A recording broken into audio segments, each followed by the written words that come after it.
जब एक लड़की प्यार को जीत बना ले और दूसरी उसे जंग समझ ले, तब कहानी में सिर्फ इमोशन नहीं, आग भी लगती है। और अब परिणीति की इस कहानी में सब कुछ बदलने वाला है, क्योंकि निशा ने जो चैलेंज दिया है प्रीत को, वो सिर्फ एक शादी का चैलेंज नहीं, बल्कि उसकी पूरी जिंदगी को बदलने वाली जंग है। और इस बार दांव पर सिर्फ एक रिश्ता नहीं, बल्कि 3 जिंदगियां हैं। और शायद एक खतरनाक साजिश भी। कहानी ने अब एक ऐसा मोड़ ले लिया है जहां दिल, दिमाग और चालाकी तीनों की परीक्षा होने वाली है। निशा ने अब ठान लिया है कि वह आदित्य को पाने के लिए किसी भी हद तक जा सकती है। और उसका पहला वार है प्रीत को खुलेआम शादी का चैलेंज देना। अब तक जो प्रीत खुद को आदित्य से दूर रखने की कोशिश कर रही थी, उसे अब सीधा निशा ने कटघरे में लाकर खड़ा कर दिया है। प्रीत के लिए ये कोई मामूली चुनौती नहीं है। उसे न सिर्फ आदित्य की सच्चाई समझनी है, बल्कि ये भी तय करना है कि क्या वह इस रिश्ते के लिए लड़ सकती है या नहीं।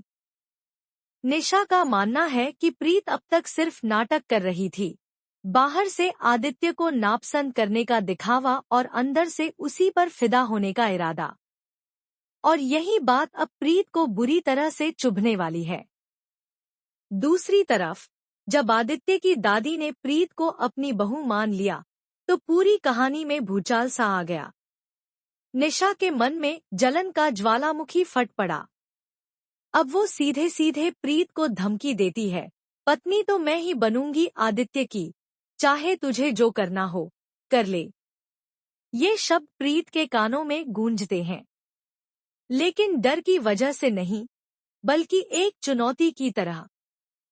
और इसी दौरान परी की याददाश्त लौटने के संकेत मिलने लगे हैं। परी को धुंधली सी झलकियों में अपना अतीत याद आने लगा है। और जब वो चोरी छुपके राजीव से मिलने जाती है, तो इमोशंस का सैलाब बह उठता है।